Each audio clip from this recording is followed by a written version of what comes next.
Bonjour. Bonjour. Salut. Bienvenue dans la première de DVD Rip.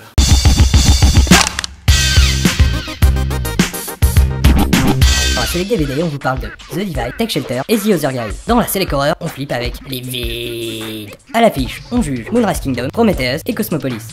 Et enfin, on finit avec Ridley Scott dans l'interview Plump. Bonjour à tous, je vais vous parler de The Divide, un film réalisé par Xavier Jans, dans lequel on peut retrouver Lauren German, une meuf, Milo Ventimiglia, qui est un mec qui joue dans... On retrouve aussi Michael Biehn, le père de John Connor dans Terminator, Rosanna Arquette et bien d'autres. Alors en fait, l'histoire de The Divide, on sait pas pourquoi, New York est ravagée par une explosion nucléaire. On suit l'histoire de 8 mecs qui vont se réfugier dans la cave de leur immeuble. Au bout de quelques jours, il y a une armée qui arrive. Ces mecs là, ils sont pas du tout là pour les aider, ils les défoncent. Bon, bref, les mecs sont pas du tout sympas. Ah ouais? Ouais, mais ta gueule. Bref, leur situation change pas vraiment.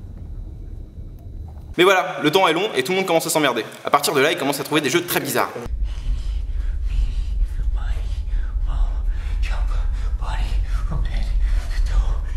Et là, tout part en live.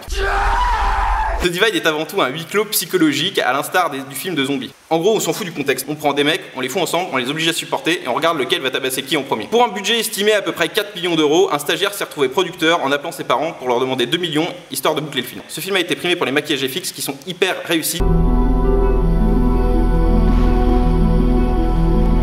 Nous applaudirons donc Steven Kostanski. Malgré un jeu d'acteur très moyen, The Divide est un film avec pas mal de tension que je conseille à tous les amateurs de démembrage à la hache.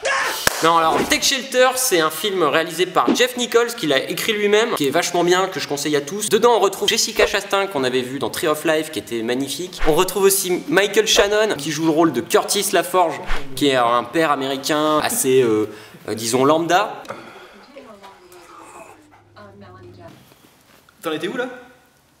Je racontais que Curtis LaForge est en proie à des rêves prémonitoires qui lui annoncent une fin du monde sous couvert d'une énorme tempête avec des pluies jaunes, huileuses, très inquiétantes.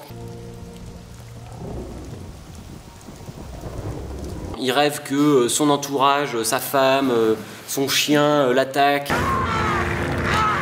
Il plonge un peu dans une espèce de schizophrénie paranoïaque. Il devient complètement obnubilé par le fait de vouloir réaménager son abri anti-tornade au fond de son jardin.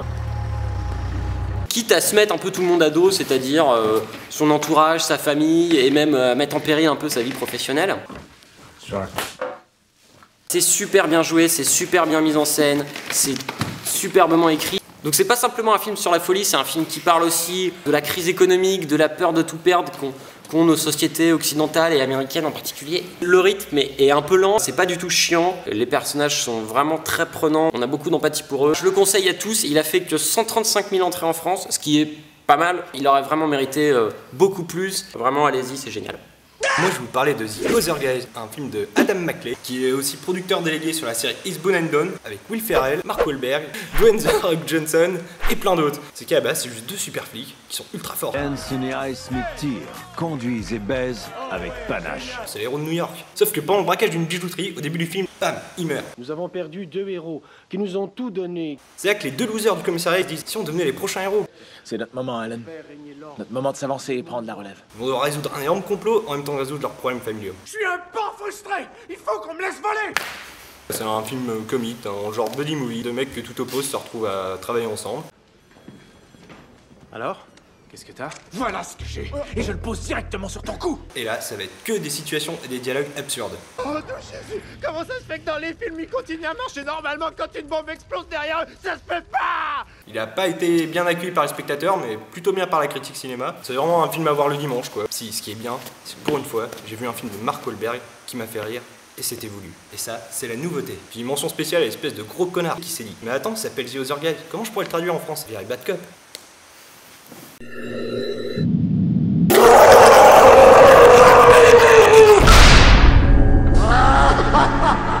Pour cette chronique horreur, je vais vous parler de Livide.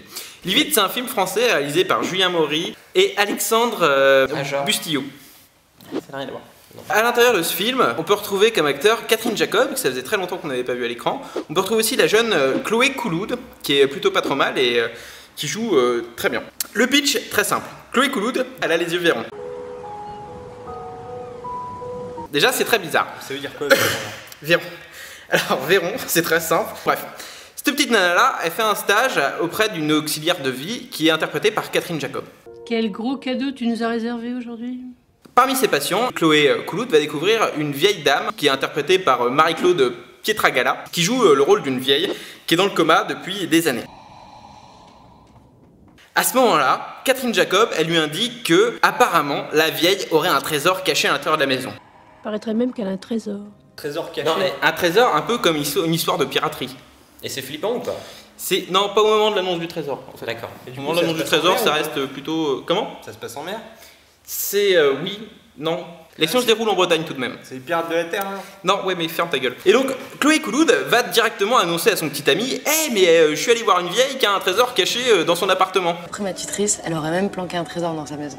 Donc là, son petit copain se dit: « Putain, mais trop cool, je pourrais changer de vie, piquer le trésor de la vieille qui est dans le coma, et puis partir loin, être milliardaire et pouvoir ressembler à Puff Daddy. » On casse un carreau et hop, c'est fini. Autant vous dire que ce mec n'a aucun scrupule. Bref, vous imaginez bien que rien va ne se passer comme prévu.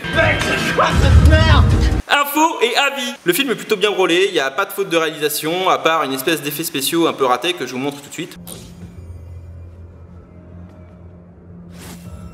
Et là on voit que toute la scène est accélérée par un coup. Bon, c'est un peu moyen, les mecs auraient pu se faire chier un peu plus. Pas mal de tensions qui aboutissent à des sursauts. Donc super surprise pour ce film d'horreur français qui détourne le vampire au féminin avec seulement 2 millions d'euros de budget. Livide a été sélectionné 8 fois et a été primé pour ses décors. Nous applaudirons donc Marc Thibault. Donc je conseille ce film à tous les amateurs d'horreur. Merci.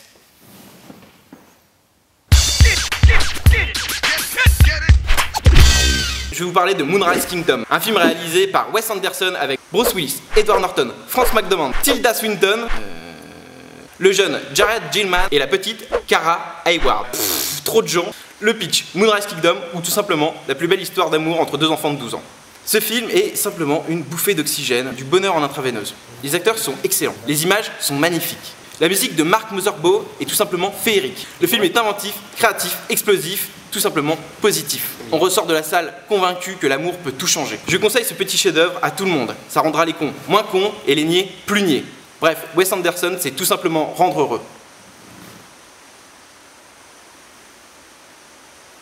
Ouais, faut aller le voir quoi. Alors moi je suis allé voir Prometheus. Ouais. C'était annoncé comme étant le film de l'année, de la décennie. En fait c'est une grosse bouse pondue par Ridley Scott avec Noomi Rapace, Charlize Theron, Michael Fassbender, qui sont à peu près bons mais portés par un scénario absolument inexistant, incohérent, gerbant, pourri. C'est de la merde, c'est de la merde. Franchement, n'allez pas voir cette bouse. Pour tous les fans d'Alien, vous serez forcément déçus. C'est pas possible ce qu'on nous a fait là. Les incohérences sont juste drôles. C'est bourré de clichés. Ça soulève des questions philosophiques qui en fait n'en sont pas. On se fait enculer du début à la fin. Surtout que Ridley Scott avait annoncé que ça allait faire terriblement peur. Moi j'ai tellement pas serré du cul que j'ai fait une descente d'organes. Ouais. Alors moi j'ai été voir Cosmopolis, c'est vraiment bien. Pour les gens qui s'attendent à un truc un peu énorme où ça pète à la fin par rapport à la bande-annonce, eh ben c'est pas du tout ça. Mais alors par contre, ça pose plein de questions, mais on n'a jamais la réponse. C'est marrant quand tu me grattes les cheveux. Je vais juste vous raconter ce qui s'est passé dans la salle. Déjà, je suis arrivé en retard, ce qui fait que j'ai loupé un peu le début, mais c'était pas trop grave. Au début, on était 30, à la fin, on était 10. Je pense que le fait que ça se passe les 3/4 du film dans une limousine, ça leur a complètement déplu. Ce qui est vraiment drôle, c'est les filles, qui ont été voir le film, juste Robert Pattinson. Pour une fois, il a un vrai rôle. À chaque fois qu'il parlait, il y a une nana qui était « Mais non, mais je comprends rien ». Il y en a une qui arrêtait pas d'envoyer des messages avec son portable, et je pense qu'elle a plein d'amis pour avoir la définition de certains mots. Allez voir ce film. Il est vraiment intéressant de bout en bout. Après, soit on aime David Cronenberg, soit on n'aime pas ce qu'il fait. Vous aimez pas ce que fait David Cronenberg, c'est pas la peine de regarder l'émission. Ou alors t'aspires ta merde avec une petite paille. Tu sais, tu fais une petite merde chaude dans un bol et tu penses à ta mère pendant que tu fais ça. Et maintenant, l'interview plump. Bonjour à tous, c'est Paul en direct de Miami. Je suis en compagnie de Ridley Scott. Salut Reed, comment ça va? Bien, Reed, comme les vieux. Pour toi, est-ce que Noomi Rapace représente la nouvelle Sigourney Weaver? Weaver.